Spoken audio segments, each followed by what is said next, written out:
Hola, ¿cómo están? La palabra herejía proviene del griego airetikos, que significa opción o elegir. Su uso posterior estipula que una herejía es una opinión o un conjunto de ideas que se oponen a las creencias consideradas irrevocables en un contexto social. Generalmente se la asocia a la religión y apunta a quienes, mediante sus opiniones, ideas o comportamientos, no acuerden con la doctrina, el dogma o la fe aceptada o impuesta por la mayoría de la sociedad. En nuestro contexto occidental, y en lo que refiere a este informe, podemos decir que la Iglesia Católica es la institución que más ha defendido a rajatabla sus dogmas. En esa defensa no dudó en perseguir, torturar y asesinar a miles de personas que podían tener una línea de pensamiento que se enfrentaba a lo establecido. En definitiva, eran unos herejes. Entre los siglos XI y XIII, la misma Iglesia Católica se dedicó a perseguir y a exterminar una mal llamada secta que floreció en el sur de Francia y norte de Italia, los conocidos como cátaros. Vamos a presentar un informe para tratar de comprender por qué estos humildes religiosos llevaron al papado a utilizar todo su poder político y militar para doblegarlos y provocar así un genocidio de 100.000 personas, una terrible cifra en especial para aquella época. Comencemos con el informe.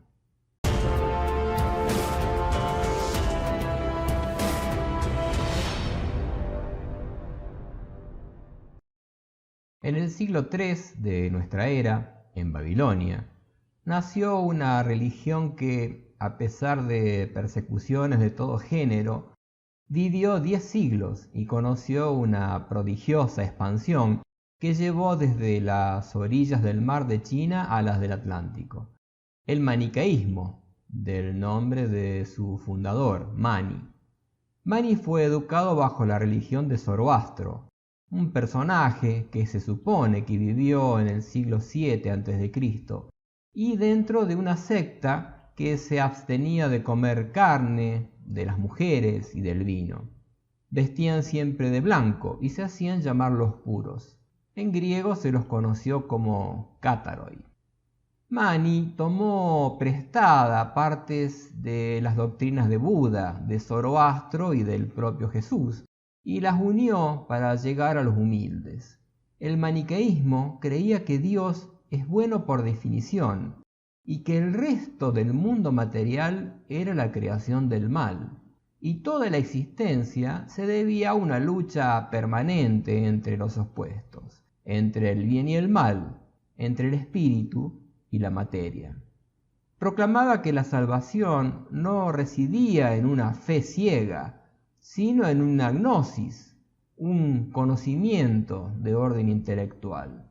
A pesar de las persecuciones, esas ideas, junto al sencillo ritual de la imposición de manos, transformó al maniqueísmo en una religión misionera y ampliamente difundida.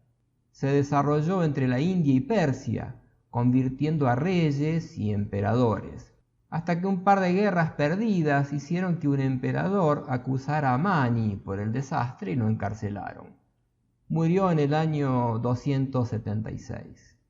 Los maniqueos igual siguieron, extendieron su religión por China, Egipto y el norte de África, pasaron por Asia Central y llegaron hasta la Roma de los últimos Césares, donde se hicieron llamar bogomiles, o sea, amigos de Dios.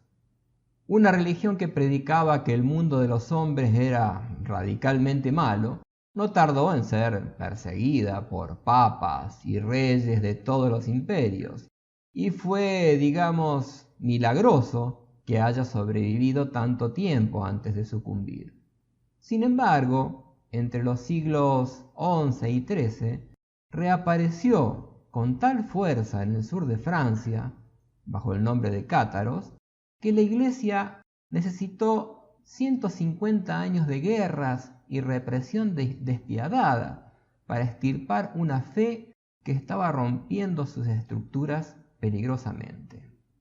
Como adelanté en la introducción, nos ubicamos en el sur de lo que ahora es Francia. En esos tiempos la región era conocida como Occitania o el Languedoc por el idioma del país, la Langue d'Oc. Ni siquiera formaba parte de Francia, sino que era feudo de los condes de Tolosa. Estos, en teoría, eran vasallos de los reyes de Francia, pero en la práctica eran más ricos y más poderosos. Semejante ubicación geográfica, recostada entre el Mediterráneo y los Pirineos, la expuso históricamente a constantes invasiones. De las varias culturas que se establecieron, los que más impusieron su idiosincrasia fueron los visigodos, también llamados godos sabios. Esos visigodos fueron los que invadieron Roma en el año 410 y provocaron la caída del Imperio Romano de Occidente. La mentirosa historia romana que nos enseñan habla de hordas de bárbaros asesinos. Sin embargo, los godos sabios estaban muy avanzados respecto a la decadente Roma. Eran combativos, pero a la vez muy refinados. Tenían políticas públicas que se discutían de manera abierta y tolerante. Cuando saquearon Roma, el trato para los habitantes fue correcto y no destruyeron edificios. Los visigodos eran cristianos, de una religión llamada arriana, la cual no creía en la Santísima Trinidad, por lo que eran tremendos herejes para Roma. Fue de esos visigodos arquitectos, artistas, eruditos, orfebres, que el Languedoc heredó su cultura, como también heredó su riqueza y prosperidad. Era en esa época una región moderna, bien administrada y muy envidiable. En el Languedoc, desde los principios de la era cristiana hubo, y aún hay, una fuerte creencia en María Magdalena. Es algo aceptado que la Magdalena llegó allí huyendo luego de la crucifixión de Jesús. Incluso se afirma que era la esposa o al menos la pareja de Jesús y que tuvieron hijos, los cuales llegaron junto a ella y a una pequeña comitiva. Toda la región posee iglesias consagradas a María Magdalena y también está repleta de vírgenes negras, con su hijo en brazos. Incluso casi todas esas iglesias fueron construidas por la Iglesia Católica sobre cimientos de templos paganos, en donde se adoraba a la diosa Isis, también asociada, según varios historiadores, al culto de la Magdalena. La región también abunda en capillas e iglesias consagradas a San Juan el Bautista. Este era el santo que seguían los caballeros templarios, los cuales, de paso, construyeron gran cantidad de castillos en la zona. En definitiva, digamos que el Languedoc profesaba una fuerte religión cristiana, pero de Cristo en sí había muy poco. En el siglo XI aparecieron unos personajes vestidos de negro y con báculos en sus manos. Iban en parejas por los caminos, predicando a cambio de caza y comida.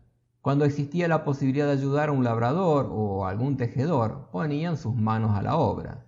Sus ropas raídas, sus pies descalzos y en especial su palabra sencilla, les abrió un espacio entre los lugareños. Se hacían llamar cátaros, pero allí los nombraron como perfectos o les bons hommes, es decir, los buenos hombres. Los cátaros difundían las enseñanzas de los bogomiles, aquellos que predicaban el maniqueísmo. Creían también en el dualismo, donde Dios era lo bueno y espiritual, y el diablo era lo malo y material. El hombre se encontraba en medio de esos dos universos. El cuerpo era arcilla despreciable, unida al mundo del mal. Pero en ese cuerpo se hallaba prisionera una luz divina que había que liberar. Por eso creían en la reencarnación, la que gracias a sus buenas obras cada vez los dejaba más cerca de esa divinidad. Jesús era hijo de Dios y por lo tanto nunca fue materia, y por ello no aceptaban la crucifixión. Y aunque se reunían al aire libre y no poseían iglesias, no eran una secta, sino una religión organizada, con su jerarquía de obispos. Todos eran bautizados iguales y postulaban la igualdad de los sexos. Pero lo que menos aceptaban era la autoridad de la Iglesia católica y del papado. Rechazaban su ostentación, su soberbia, su arrogancia y la corrupción de su clero. A mediados del siglo XII, la Iglesia católica había perdido sus fieles del Languedoc. Las iglesias estaban vacías y la mayoría de los habitantes se habían abrazado a la nueva fe. Desafiando a los obispos católicos, por todas partes había nobles occitanos que se adherían a los cátaros. A esta marea herética imparable, el papado reaccionó enviando a su mayor orador, quien fuera luego San Bernardo. El futuro santo solo predicó ante sillas vacías. A su regreso debió admitir que, excepto el gran error en su doctrina, no había nada reprochable en el modo de vivir de los cátaros. 20 años después, el Papa Alejandro III condenó la herejía que provenía del Languedoc y envió legados y algunos hombres de armas. Estos capturaron a algunos nobles y les confiscaron sus tierras, pero terminaron siendo expulsados por el propio pueblo. No todos los occitanos eran cátaros, pero ninguno admitía que una autoridad extranjera se inmiscuyera en los poderes locales. Además, el pueblo simpatizaba y defendía a los buenos hombres. En 1198 accedió al trono pontificio Inocencio III, el mismo papa que luego apoyaría la Cuarta Cruzada, la que la nobleza negra veneciana dominó y llevó a la conquista de Constantinopla. Pueden ver mi informe sobre esa gran traición veneciana. Inocencio subió decidido a fulminar, no solo a los cátaros, sino a quienes los protegieran. Envió al Languedoc a nuevos emisarios dominicos, con poderes para juzgar a los herejes. Los dominicos se hacían llamar a sí mismos dominicanes, los perros de Dios. Con estos tuvo nacimiento la tan triste Inquisición, creada especialmente para aniquilar a los cátaros. Uno de estos inquisidores era un tal abad Arnaldo Amalric, quien descendía de nobles franceses y tenía gran interés en apoderarse de los riquísimos feudos del Languedoc, Toulouse y Carcassona. A pesar de que comenzaron los arrestos y las torturas, en especial a judíos y a otros acusados de herejía, en nada avanzaba la causa romana. Inocencio buscó entonces apoyo en el rey de Francia, Felipe Augusto, pero pocos estaban dispuestos a enfrentarse a un enemigo poderoso y con muchos aliados, como era Raymond VI, conde de Toulouse. Inocencio entonces procuró el camino definitivo, convocar a una cruzada contra el Languedoc. El pretexto fue el asesinato de uno de sus principales enviados. Dispuestos a vengar la sangre del mártir, Inocencio III convenció a Felipe Augusto y éste envió un ejército del cual tomó el mando Arnaldo Amalric.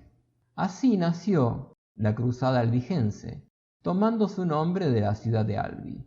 Una cruzada poco difundida por los historiadores oficiales, a los cuales les debió dar un poco de escozor el hecho de justificar semejantes crímenes.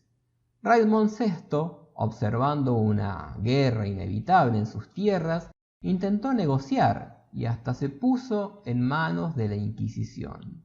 Pero ya no había retorno. Los intereses religiosos, políticos y económicos eran demasiado importantes para los agresores. El 22 de julio de 1209, fiesta de la María Magdalena, los cruzados del Papa llegaron a las puertas de la rica ciudad de Béziers. Allí convivían poco más de 200 cátaros. Los habitantes fueron exhortados a que los entregaran, pero se negaron. Arnoldo dio la orden de entrar a la ciudad. Ante la consulta de los cruzados de cómo reconocerían a los cátaros, Arnoldo respondió con su célebre frase: «Matadlos a todos, Dios reconocerá a los suyos». Los atacantes entraron a la ciudad, la arrasaron, saquearon e incendiaron. Todos fueron muertos sin piedad, hombres, mujeres, niños e incluso los sacerdotes frente a sus altares. Se estima que ese día murieron 20.000 personas a manos de la Iglesia Católica.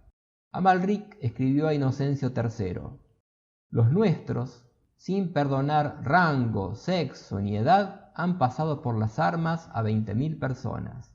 Tras una enorme matanza de enemigos, toda la ciudad ha sido saqueada y quemada. La venganza de Dios ha sido admirable». Y esto nos lleva a una consideración especial. ¿Qué habrán tenido de especial los cátaros para que toda esa gente se sacrificara por ellos? A pesar de que algunas ciudades como Toulouse resistieron por años, semejante matanza golpeó duro a la mayoría de los nobles y poco a poco se fueron entregando. El avance de los cruzados se iluminaba con las hogueras donde quemaban a cátaros y otros herejes. A la cruzada se unió luego otro interesado por esas tierras, el conde Simón de Montfort, que se adueñó de la poderosa Carcasona.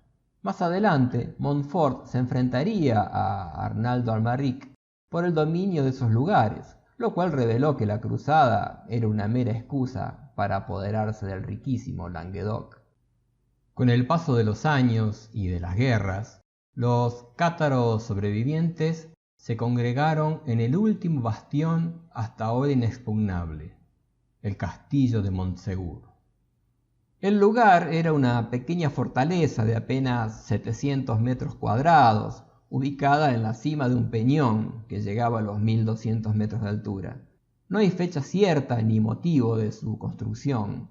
No controla ningún paso en especial, ni su propia estructura en forma de pentágono está diseñada para la defensa.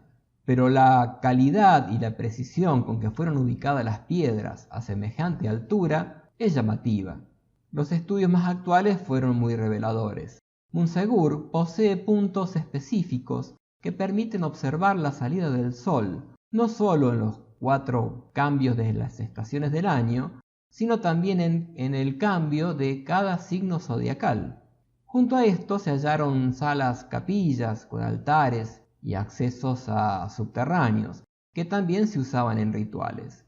Es posible que los cátaros usaran Montsegur como sitio astronómico y de rituales de iniciación, muchos años antes de que fueran perseguidos. En el año 1243, el ejército francés puso sitio a Montsegur. En ese momento sus habitantes serían unas 500 personas, entre defensores, sus familias y los perfectos y perfectas cátaros. Durante 10 meses pudieron resistir el asedio y mantenerse abastecidos gracias a salidas y senderos ocultos a la vista de los sitiadores. Pasaron hechos muy llamativos en esos meses. Tal vez lo más importante es que los cátaros se podrían haber fugado sin problemas por los pasajes ocultos. Sin embargo, decidieron defender el castillo. Otro hecho es que varios hombres del ejército se pasaron al bando defensor y pidieron ser iniciados como cátaros. A medida que las catapultas menguaban las defensas, una noche un par de buenos hombres abandonaron el castillo con bultos pesados y se escabulleron entre las filas del ejército francés. En los bultos estaba el tesoro material de los cátaros, gemas, oro y monedas que habían recibido durante décadas a través de donaciones. Todos estos acontecimientos constan en los archivos de la Inquisición y fueron obtenidos en los interrogatorios de los pocos sobrevivientes de Montsegur. Pocos días después, los defensores pidieron negociar una rendición. Las condiciones no fueron exigentes.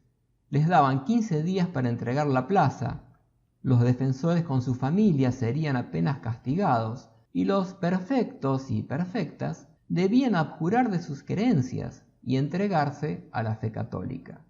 Durante esos 15 días, los cátaros aprovecharon a enterrar a sus muertos en grutas tapiadas que fueron descubiertas no hace muchos años.